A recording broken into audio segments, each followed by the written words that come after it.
My mom asked me a question, and this time it's a very hard question because I don't want to talk about it, but I will.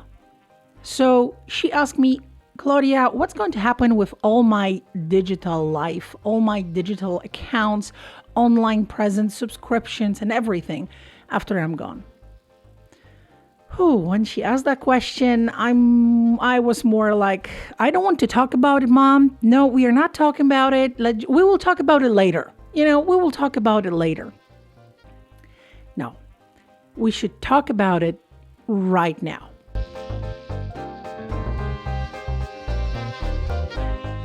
Hi, Mom. Hi, everybody. Claudia here. And that's the topic I don't want to talk about. I would like to postpone it. But sometimes, you know what? Hard topics, we should talk about it now and get ready for whatever future holds. So this time the question was, what's going to happen with all that online presence in case we die? So I think it's going to be a rather lengthy video because I have a lot of details for you that I would like to share. And I will share all the links to whatever I'm talking about. I will create a blog post for that video. So you will just click on the link, go there, and the whole list of resources available for you right there.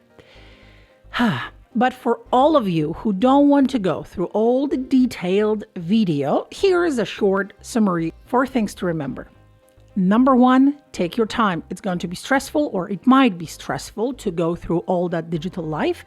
So don't push yourself, just take it easy and take it slow. Number 2 is creating a list, or more creating inventory of all your digital presence. So think about all the paid and free subscriptions and memberships.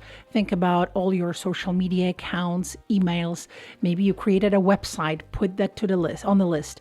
Number 3, create a part of that list with all the passwords and access to those listed digital accounts, online accounts.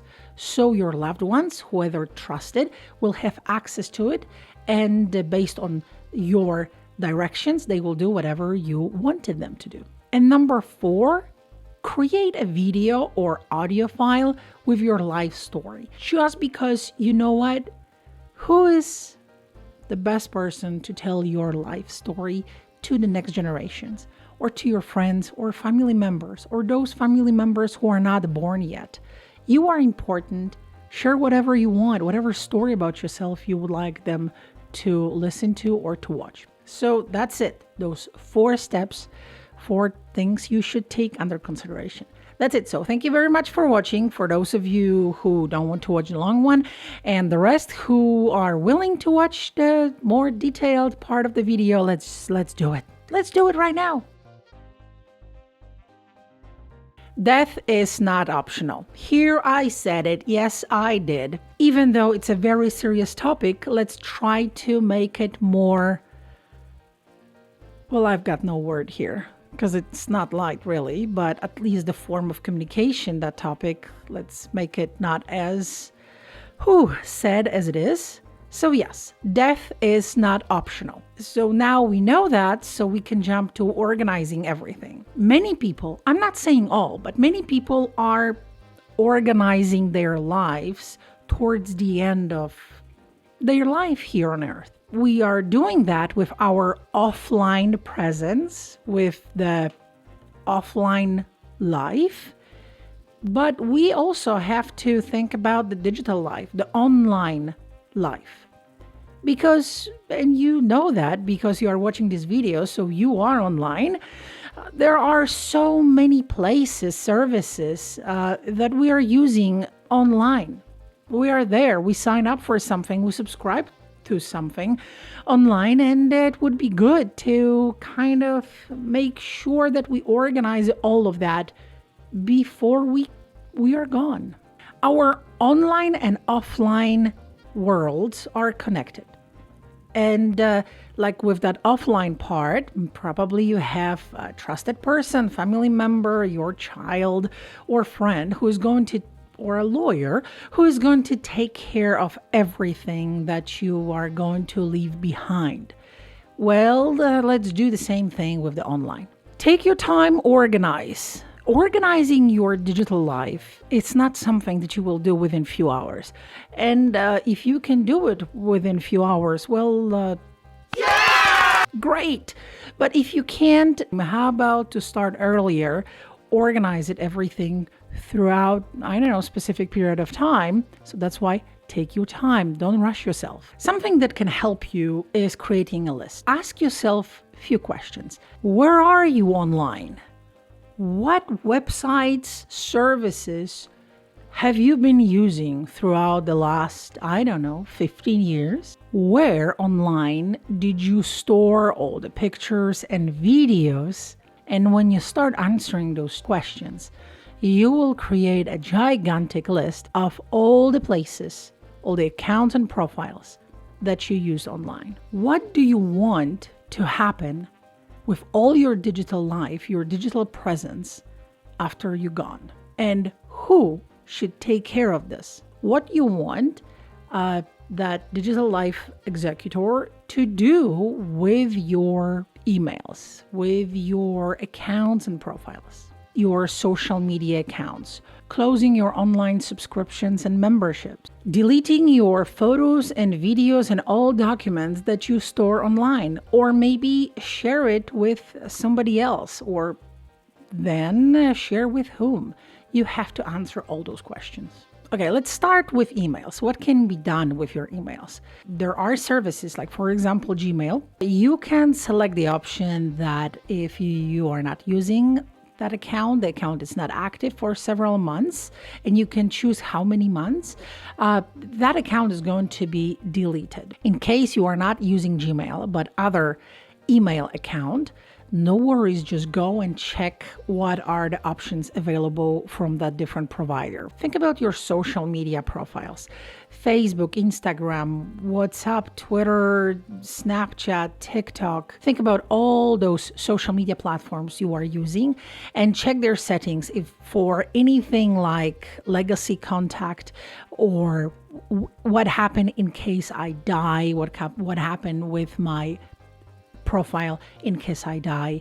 If you can add that legacy contact that someone trusted, that they will close the account on or make it, count that people cannot comment, but it's still there. So there are a few options available, but you have to check the settings of all those social media platforms. I did some research. So again, in a blog post, you will have all the resources, all the links to Facebook, Twitter, LinkedIn, Instagram, and more. Think about also streaming services. So the movie streaming services like Netflix, Amazon Prime, Hulu, Disney Plus, Apple TV Plus, and many more. If you subscribe to any of those or even other, not only movie streaming services, but any streaming services, if you subscribe to podcast to music subscription services and podcast and radio stations and whatnot, paid or free, make a list of all of those. Check the settings if you can add somebody else there so they can close it for you. If not, at least have access listed to all those streaming services, and also information what cards, maybe credit card, debit card, whatever payment option you are using when you are subscribing to those services, to be able to cancel those services in the future. Additional memberships and subscriptions to magazines, newspapers, mobile applications, because nowadays there are several mobile applications that allows you to subscribe to whatever additional premium features they might offer. And that means that monthly or annually you are paying them a specific subscription fee. Now, it would be good to list all of those with the access to it. So again, passwords and what payment option you are using. So whoever is going to take care of that, they will be able to cancel it. In case you created your own website, which great, but now it's the time to answer the question: is it built on a free or paid platform? And if it's paid, how about the registration of your domain and hosting payments? Again, the trusted person should have any access to it. One way or the other, you have to decide. Cloud storage. Whoa, that's a big one. Cloud storage, that's another topic you have to think about. And we keep photos, videos, documentation on cloud storage. We have the paid or free options. Put that on the list, and you have so many to choose from. So I don't know which one you are using, either Google Drive, Dropbox, Box, maybe Apple iCloud, whichever, or OneDrive by Microsoft, whichever you are using. Just put that on the list so your loved one, whoever is responsible for following your directions, they will know what and where to find it. Also, with all those pictures and videos, it would be so sad to lose all of that because you didn't decide what you want to be done with it. So all those pictures and videos might be a very cherished memory for your loved ones. Finances. Ooh, that's fun topic right there. So all your online investments, maybe mobile applications, investing mobile applications that you were on, different websites, your bank, access to your bank accounts online, all of that quite few, mind you, at some point, anything that is connected to your finances. It would be good to have the list of all the cards, payment methods that you used, and all those investments online that at least access to it for the trusted person so they know what to do. Because we are talking about your money. That's important. So do you remember the number one on the list? Which is take your time. Oh yeah, you should take your time because that takes a lot of time. Because of COVID, thanks COVID, quite often we moved online with several things and also health related activities, such as your doctor's appointment online. Maybe you have access to your blood work results or any health related information from different health related organizations. All the information that can be found somewhere online on different platforms, put that on the list, how to get there, who have the access, who do you want to have the access to those accounts. Oh, here's another tricky one. The list of all your devices, smartphones, tablets, computers. And if you have some of those devices password protected, so to be able to log into your phone or to use your phone, you had to put either your thumb to unlock it or the password, or maybe it's face recognition. It doesn't matter which option are you using. Whoever is going to take care of everything later, they should have that access as well. Put that passcode on the list so people will be able to unlock your phone and get to whatever information they need. Here is the thing, especially with your tablets and smartphones.